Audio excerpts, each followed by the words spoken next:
Kilalanin si Barbie Hsu at detalye sa kanyang biglaang pagpanaw. Minahal ng maraming tao, minahal ng mga manonood kahit hindi sila marunong magsalita ng Mandarin na lengguwahe ni Barbie. Binigyang buhay niya kasi ang karakter ng isang matapang na babae na hindi magpapatalo sa mga nambubuli sa kanya sa eskwelahan, lalo na't hindi naman siya galing sa mayamang pamilya. Napagbago ng karakter niya ang isang lalaking puno ng red flag sa buhay. Itinayo niya ang bandila ng mga kababaihang inaapi at ipinakita kung ano ang ibig sabihin ng woman empowerment, kahit hindi pa ito masyadong nagagamit at nakikilala noon. Iyan ang tumatak sa isipan ng mga batang 80s at 90s noong una nilang mapanood ang Taiwanese drama na Meteor Garden noong 2000s.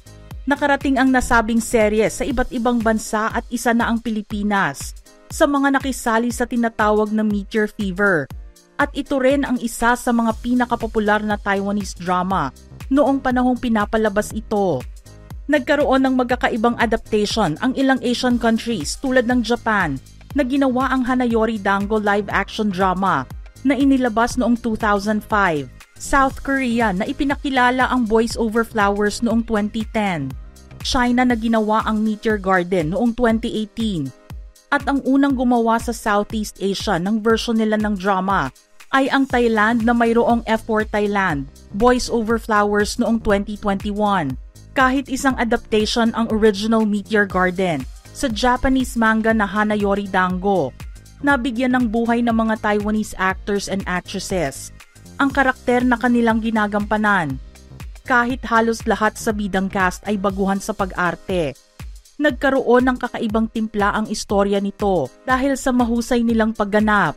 At dahil matagal at may higit 20 years na nga mula noong magkasama ang lahat ng cast ng Meteor Garden, inaasahan ng mga fans na magkaroon ng reunion ang mga ito. Subalit hindi na ito mangyayari pang muli dahil ibinalita noong nakaraang araw lamang ang biglaang pagpanaw ng nag-iisang sanchay sa buhay ng mga avid Meteor Garden fans na si Barbie Hsu sa edad na 48. Marami ang nalungkot at nagulat sa balitang ito dahil masyado pang bata si Barbie para bawian ng buhay. Ang ilan nga ay in denial pa rin hanggang ngayon sa balitang ito at gustong paniwalaan na isa lamang itong masamang panaginip. Pero hindi fake news ang lumabas na balita dahil nakumpirma ito ng nakababatang kapatid ni Barbie na si Hsu sa pamamagitan ng isang official statement. Aniya, over the Lunar New Year period, our entire family traveled to Japan for a holiday, and my most beloved, kindest elder sister Barbie caught influenza-related pneumonia and has unfortunately left us. I am thankful to be her sister in this life and grateful that we have taken care of each other and kept each other company all these years. I will always be thankful to her and remember her. Shan, rest in peace. We love you always.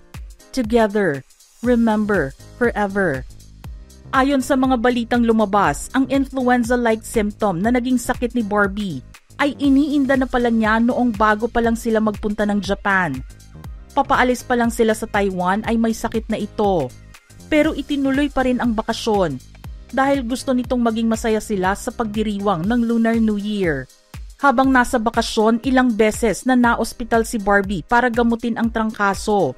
Ngunit walang palatandaan ng mabilis nitong paggaling. Sinabi rin sa balita na noong January 29 ay mayroon na siyang sintomas ng cold and asthma.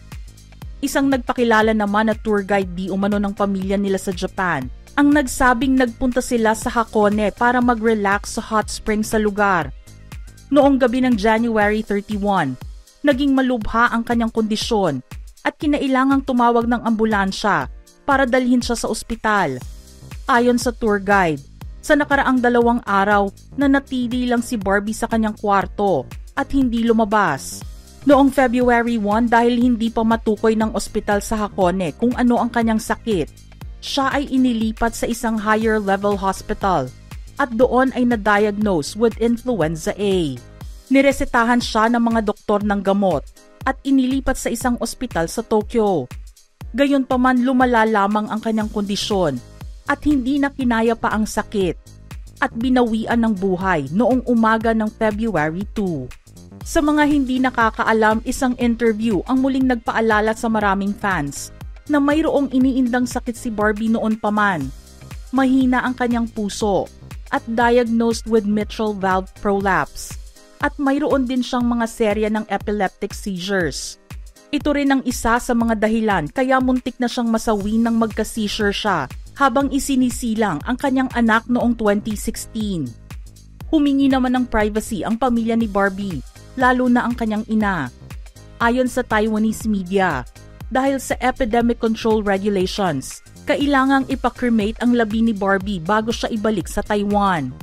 Naibalita rin na sa kasalukuyan, nasa Japan ang mga kaanak ng aktres para makita siya sa huling pagkakataon. Ang mga kaibigan naman niyang artista ay nagpaabot na rin ng pakikiramay sa pamilyang naiwan niya. Ang mga kasama niya sa Meteor Garden na sina Ken Shu, Jerry Yan at Rainy Yang ay nagbigay na rin ng kanilang pahayag sa kanilang mga social media accounts. Unang nakilala si Xu Xiyan o Barbie Xu bilang isang singer. Kasama niya ang kanyang nakababatang kapatid na si Di Xu sa pop duo na SOS noong 1994. Nakilala si Barbie bilang si Da S o Big S at si Di naman ay si Xiao S o Small S. Pero kinalaunan ay pinalitan nila ang kanilang group name at naging ASOS ang tawag sa kanila matapos na magkaroon sila ng hindi pagkakaunawaan sa dati nilang agency at hindi pinayagan na gamitin ang SOS group name kahit kailan. Ilang hosting at cooking shows din ang kanilang ginawa na magkasama hanggang sa mabigyan ng pagkakataon si Barbie na umarte at maging parte ng binubuong drama ng Comic Reds Agency ng producer na si Angie Chai. Sumikat si Barbie dahil sa katanyagan sa nakuha niya mula sa kanyang lead role sa seryeng Meteor Garden noong 2001 kasama ang boy group na F4 na siya ring binuo para sa nasabing programa.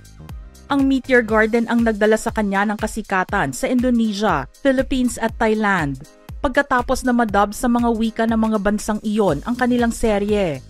Ginawa rin niya ang ilang TV series tulad ng Eternity at Chinese Ghost Story noong 2003, Mars noong 2004 kung saan kasama niya ang F4 member na si Vic Zhou at Say Yes Enterprise noong 2004 kasama ang Taiwanese actor na si Blue Lan, Corner with Love noong 2007, Summer's Desire noong 2010, pati na rin ang mga pelikulang The Ghost Inside noong 2005, Silk noong 2006, My So-Called Love at Connected noong 2008, On His Majesty's Secret Service noong 2009, Hot Summer Days, Reign of Assassins, Future Ex-Cops, at Adventures of the King. Naging laman din siya ng mga billboards dahil sa dami ng endorsements na ginawa niya tulad ng shampoo, skincare, cosmetics at iba pa. Naging makulay naman ang love life ni Barbie. Nalaman ang tungkol sa pakikipag-date ni Barbie sa TV host at former basketball player na si Blackie Chen. Noong high school sila sa loob ng 7 years.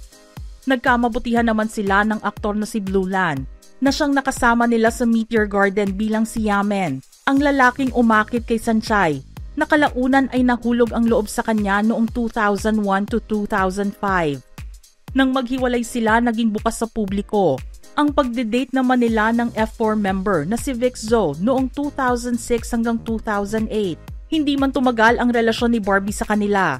Nahanap naman niya ang lalaking inakala niyang makakasama niya habang buhay. November 16, 2010 nang magpakasal si Barbie sa Chinese entrepreneur na si Wang Xiaofei sa Beijing. Hindi naman inaasahan na magkaroon siya ng miscarriage 4 days bago sila ikasal. Kinailangan pa ni Barbie na sumailalim sa operasyon para matanggal ang fetus sa kanyang tiyan. Kilalang vegetarian si Barbie, pero pinayuhan siya ng ina na itigil ito para magkaroon sila ng anak ng mister. Matapos iyon ay nagsilang siya ng 2 anak. Isang lalaki na 10 years old na ngayon at isang babae na 8 years old naman. Sa kasamaang palad ay nagkaroon ng abortion si Barbie noong 2018 matapos na hindi mabuo ang embryo sa kanyang tiyan. 8 days bago naman i-shoot ang reality show nilang mag-asawa.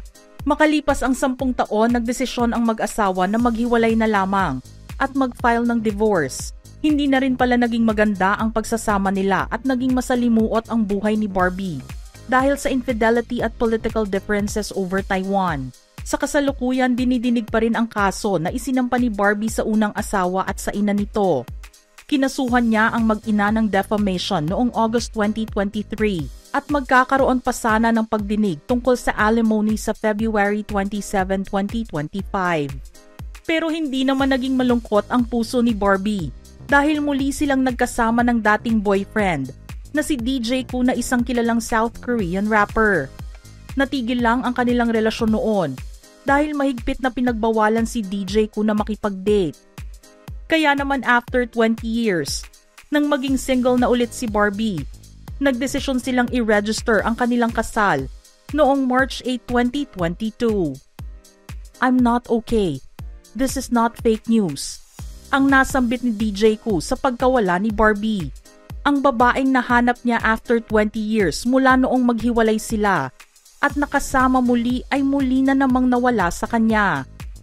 Iyon nga lang ay tuluyan na siyang nawala sa kanya at hindi na kailan pa man makakasama pa. Mga ka-showbiz peeps, gusto naming marinig ang inyong reaksyon sa ating istorya ngayon. Send in your thoughts in the comment section below.